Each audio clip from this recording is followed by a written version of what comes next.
Aujourd'hui, mes amis, avec l'aide d'Hachem, que le bon Dieu vous protège, je voudrais vous dire ce que nos sages y disent. Nos sages y disent que grâce aux femmes en Égypte, il y a eu la libération. Qu'est-ce qu'ils ont fait les femmes de spécial? Qu'est-ce qu'ils ont fait les femmes de spécial en Égypte? Les femmes aussi en Égypte, ils étaient des esclaves.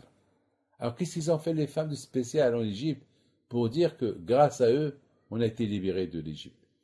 Mes amis, la réponse, elle est, nos sages y disent que les femmes, ils avaient un plus.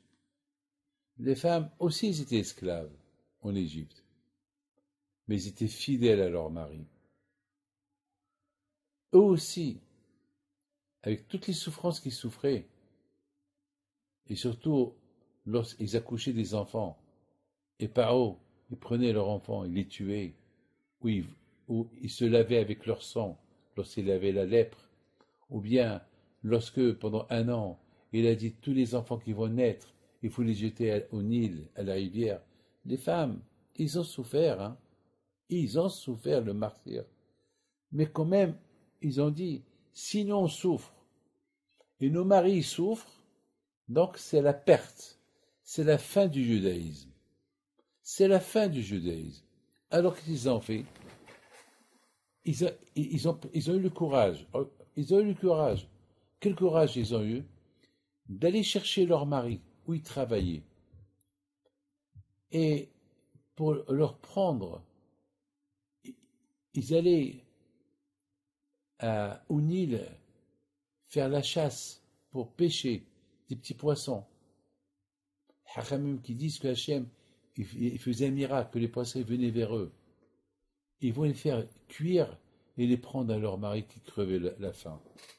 Ils vont donner du confort à leur mari. Mon mari, regarde-moi, je suis belle, hein? Il prenait un miroir et va s'asseoir avec son mari. Et le mari est le pauvre. Il avait honte de voir sa femme, qui était mignonne. Il avait honte de se voir à côté de sa femme. Mal, ils sont mauvais. Et le pauvre, il est sale avec la boue où il travaille.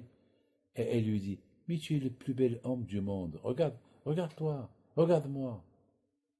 Et c'est comme ça qu'ils ont reconforté, ils ont donné la vie et l'espoir au mari.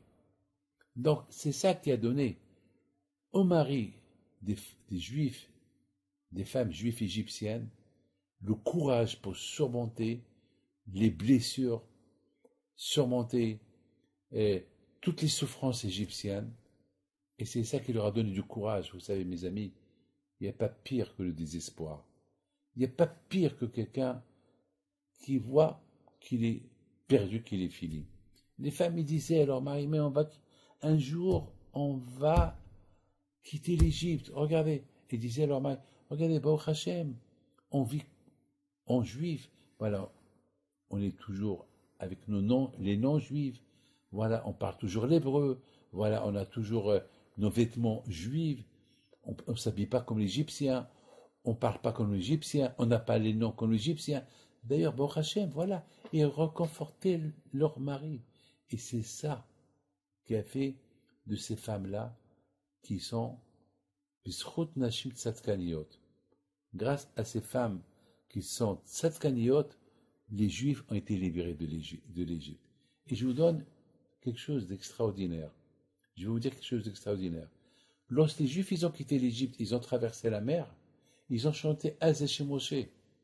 Une fois que eux ils ont chanté leur chant, en sortant de la mer, et voilà Myriam, et dit aux femmes, allez, les instruments musicaux qu'on a préparés en Égypte, allez, nous aussi on va chanter, nous aussi on va danser, nous aussi. Comment ça se fait que les hommes, ils n'ont pas préparé les instruments musicaux pour chanter avec les instruments musicaux, et les femmes, oui. Et bien de là, vous voyez que les femmes, ils avaient plus la émouna dans la sortie de l'Égypte que les hommes. À tel point que eux, ils ont préparé déjà les instructions musicales. Il faut savoir, mes amis, une chose qui est importante. Lorsque Mashiach il va venir, La Gemara, elle pose une question. Avec quel mérite les femmes ils vont ressusciter? Moi, vous savez que j'ai perdu ma mère. C'était dur pour moi de trouver consolation pour ma mère. J'ai découvert que je l'aimais que une fois qu'elle est morte. D'ailleurs, jusqu'à maintenant, je pense à elle. Tout le temps, j'adore ma mère. Et je voudrais vous dire quelque chose de magnifique. La seule phrase qui m'a donné l'espoir, ah, il va avoir Tehiyat Amitim. Ma mère va ressusciter un jour, si Dieu veut, et je vais la voir. Et c'est ça qui m'a consolé. Alors maintenant, Hachamim me disent, les femmes, comment ils vont ressusciter, puisqu'ils n'ont pas étudié la Torah. Il n'y a que ceux qui ont étudié la Torah, ils vont ressusciter. Or, les femmes, il y a beaucoup de mitzvot qu'ils ne sont pas obligés, comme, et plein de mitzvot que les gens, les femmes, ils ne mettent pas de filines. Il y a beaucoup de mitzvot que les femmes ne sont pas obligées de faire. Les femmes, ils ne vont pas étudier à la yeshiva. Et il y a plein de mitzvot qui ne sont pas obligés de les faire. Alors, comment?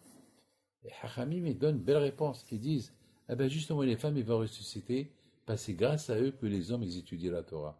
Parce que c'est grâce à eux que les enfants, ils sont éduqués juifs. Donc ça veut dire que les femmes, ils vont même ressusciter avant l'homme, avant les hommes. Toujours on dit, à côté lorsqu'on voit des belles fruits, c'est qu'il y a un arbre à côté. Ah ben, les fruits, c'est les enfants. Ah ben, si ces enfants, ils sont bien, c'est grâce à l'arbre. Donc la femme, c'est l'arbre. C'est la femme qui a mis ses beaux fruits. Mes amis, que le bon Dieu vous protège. Vous les femmes, vous êtes trop nombreuses à m'écouter pour bien continuer à éduquer vos maris, vos enfants, pour que, Be'ezat Hashem, lorsque Mashiach va venir, nous allons tous ressusciter et on va se retrouver en famille.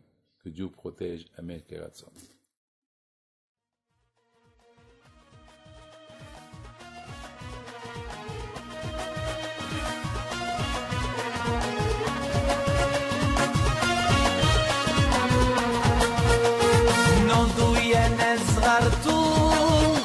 على ربيع حيم بنتو وقف لنا زي خو